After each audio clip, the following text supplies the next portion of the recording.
Hey guys, happy Sunday. I hope you guys are having a great afternoon. It is absolutely gorgeous out here and has been incredible weather over the last couple of days. But it kind of diminishes whenever you think about Mississippi State football. And it gets a little more gloomy because yesterday was a downer for Mississippi State fans for sure. As you can tell, I did not do this video right after the ball game because I wanted to, first of all, kind of collect my thoughts a little bit, sleep on it, and come back and kind of give those thoughts today instead of just jumping right in right after the game last night. And also it was like 1:30 in the morning and I was tired, so just didn't feel like doing it last night. But watched the game here at home, had a few friends over, and had a great evening until the game came on. It was a massacre in the first half. I mean, it was a disaster for Mississippi State, and it probably could have been worse. And you can make the case that it could have been much better for them, too, had a couple of things going their way, but it just didn't. This was exactly what didn't need to happen when you go on the road and play a Power 4 team. State, we knew coming into the week that this was going to be a much more difficult game than we thought it would be preseason. A lot of us chalked this up as a win. Arizona State had 3 wins last season. Kenny Dillingham has replaced most of this roster. It's actually, from a newcomer, new player standpoint, it is, one of the more new rosters in the entire country. I think top 5 in the country in new players. And they only have, I think, 3 guys that are seniors that have played their entire career at Arizona State. So Kenny Dillingham has completely turned this roster over, and it appears for the better. This team was a much more competent team in these first 2 ball games than they have been the last couple of years under Herm Edwards and now Kenny Dillingham. He's done an amazing job, and they came out. He seems to be an excellent motivator, and we know he schemes it pretty well too. He's been a really good play caller during his time at Memphis and Florida State and Oregon. So he's a really good offensive mind. He's a year younger than I am. He's 34 years old coaching major college football, and he has a team that I think is going to have a much better season. But Mississippi State should not have been treated the way that they were on both sides of the line against a team like this. And I don't want to diminish Arizona State too much because they have shown marked improvement and they came out and whipped State's butt. But I just don't think that this is going to be a team that's going to be top 15 or, competing for the playoff or anything like that. I think over time, teams are going to be able to expose some of their weaknesses. Mississippi State was not able to do that. I thought that quarterback Sam Leavitt was pretty much a non-factor in the passing game, but he was able to early on really disrupt Mississippi State defensively, scrambling. He struggled passing the football, 10 of 20 for 69 yards. And you look at that, if you show me that stat, I think Mississippi State wins the ball game. Instead, a one-dimensional offense last night, a team that could not throw the football down the field. The completed passes were dump-offs, 5, 10-yard passes. State gives up 346 yards rushing. It was despicable what we saw from this Mississippi State defense. And I put a lot of it on Coleman Hutzler. Continuing to put 3 down linemen with maybe 2 linebackers in the box. I mean, at most, in the first half, we were seeing 4 or 5 players in the box. And Kenny Dillingham looked at that and said, okay, I'll just run the football all night. That's what he did. And Cam Scatterbo looked like Mike Allsott from the Tampa Bay Buccaneers, if you folks remember that guy. He just needed like a cowboy collar or something, and he would have fit the bill. 7.9 yards a rush. You made this guy a Heisman candidate last night. 33 carries, 262 yards. It felt like he was getting 6 yards before someone hit him, and then when they did hit him, they're flying in the air, they're arm tackling, they're missing tackles. This was the worst State's looked on defense in a long time. And it's not Mississippi State football. And we talked about kind of getting away from that identity a little bit. I mean, you still want to be known as a tough team. Mississippi State has always been known as a tough team. When you leave those ball games, you're battered, you're bruised. Even if you win the game against Mississippi State, they left their mark. I did not see that yesterday from Mississippi State on either side of the ball. I didn't see a team that played with that kind of toughness. They were getting blown off the ball on the defensive line. Second level was struggling to tackle. Defensive backs were struggling to tackle. And at the end of the day, it was 57 carries for 346 yards, an average of 6 yards a rush. Sam Levitt scrambled around for 6.2 yards a rush. He had 68 yards rushing. But Scadaboo was the killer. 33 carries, 260 yards. He beat Mississippi State basically by himself. And then you look on the flip side, State, 27 carries for 24 yards. What is happening? What's going on here? This is not Mississippi State football, but it's not Jeff Lebby football. This isn't what his offense looks like. His offense is able to run the football effectively, and it opens up the passing game. And we were seeing, State running play action without having done anything, from a rushing standpoint. Kevon Lee was their leading rusher, and he averaged 3.9 yards a rush, 9 carries for 35 yards. Your other two backs, Davon Booth and Johnny Daniels, 9 carries for 8 yards. You're getting nothing from the running backs right now. And, I'll kind of preface this here. It just appears that Mississippi State doesn't have the personnel at some of these spots. Defensive line especially is a major concern, and it was coming in. I mean, we talked about it all summer long. Mississippi State is going to have to score a lot of points to win football games this year. We knew that this defense was going to be bad. We've talked about it over and over again. And this isn't that much of a surprise, but yesterday, seeing that kind of effort against Arizona State, I mean, again, I don't want to bash what Arizona State did because they deserve all the credit here. They came out and whipped Mississippi State's butt.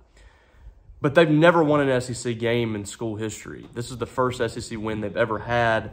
This was, a historic night for them. And Mississippi State did not look like an SEC team out there.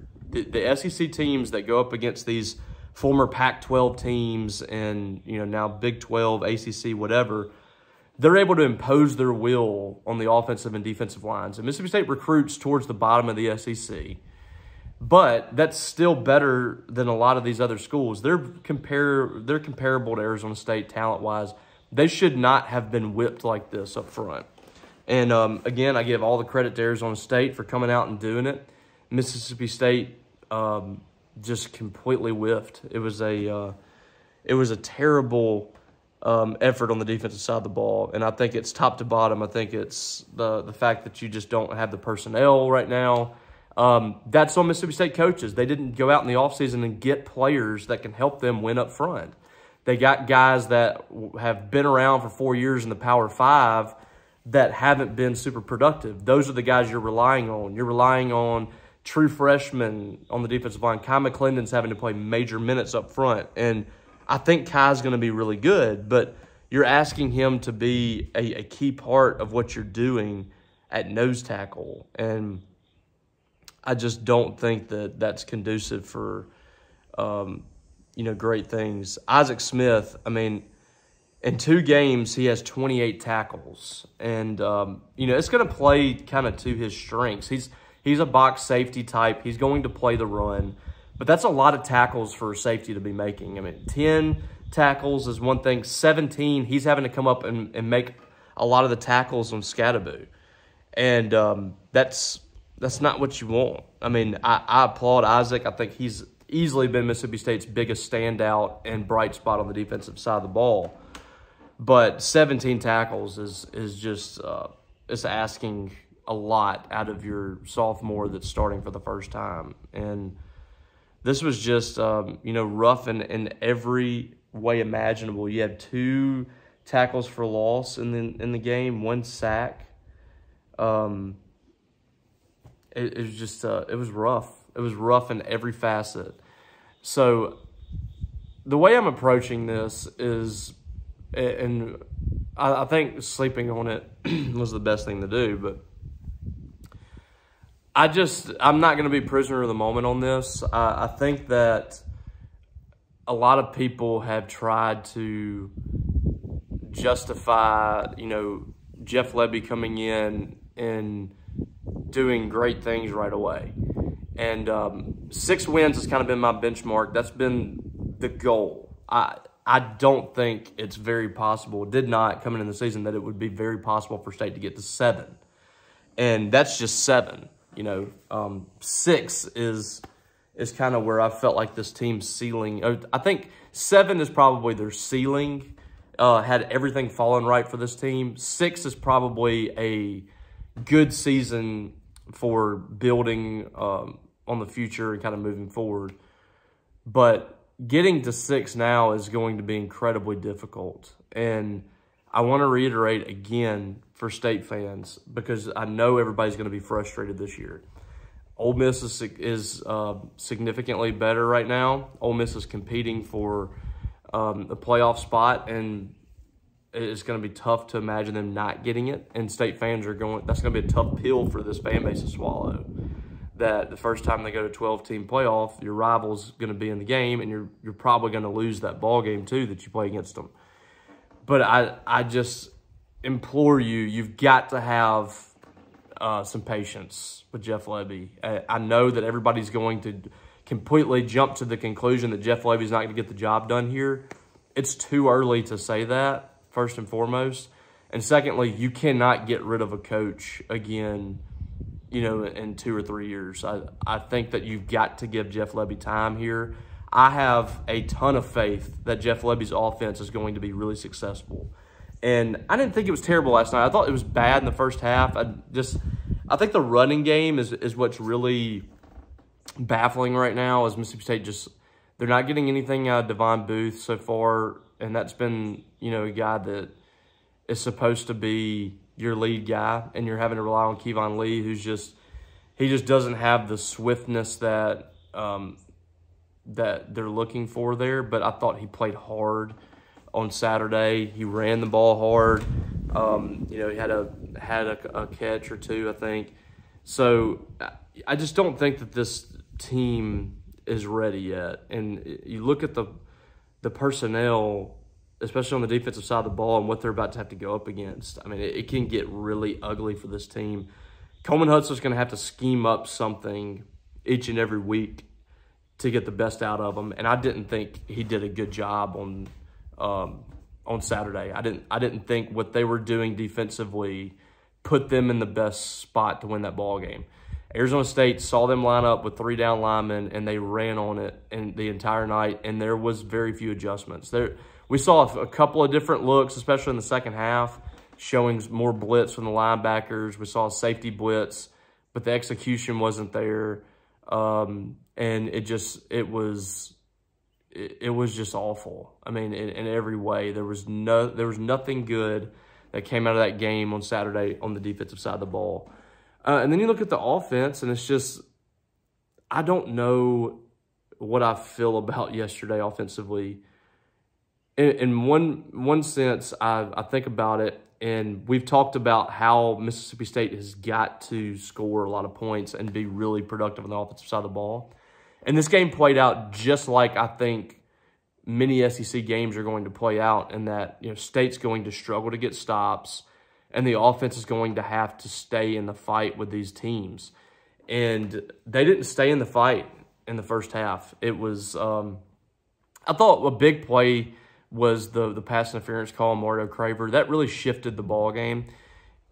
If that play goes as planned, he catches the ball, has a big gainer, you end up going down and scoring a touchdown right there. It's a ball game right there in the first half, and you've got some confidence. But instead, they call pass interference, you back up, and then Blake Shapen fumbles the football, and they take the ball in for a touchdown. That was a massive swing. It's a 14-point swing. State goes down in that first half, eventually 27-3. And that is a really difficult thing to come back from. They almost did. I thought the effort in the second half was really good. They made some adjustments on both sides. Even on the defensive side, they made some adjustments. And they got a couple of stops there. And then the possession where you had to get a stop to get the ball back and try to go tie the game, you give up a 4th and 1 run where they just had no respect for Mississippi State.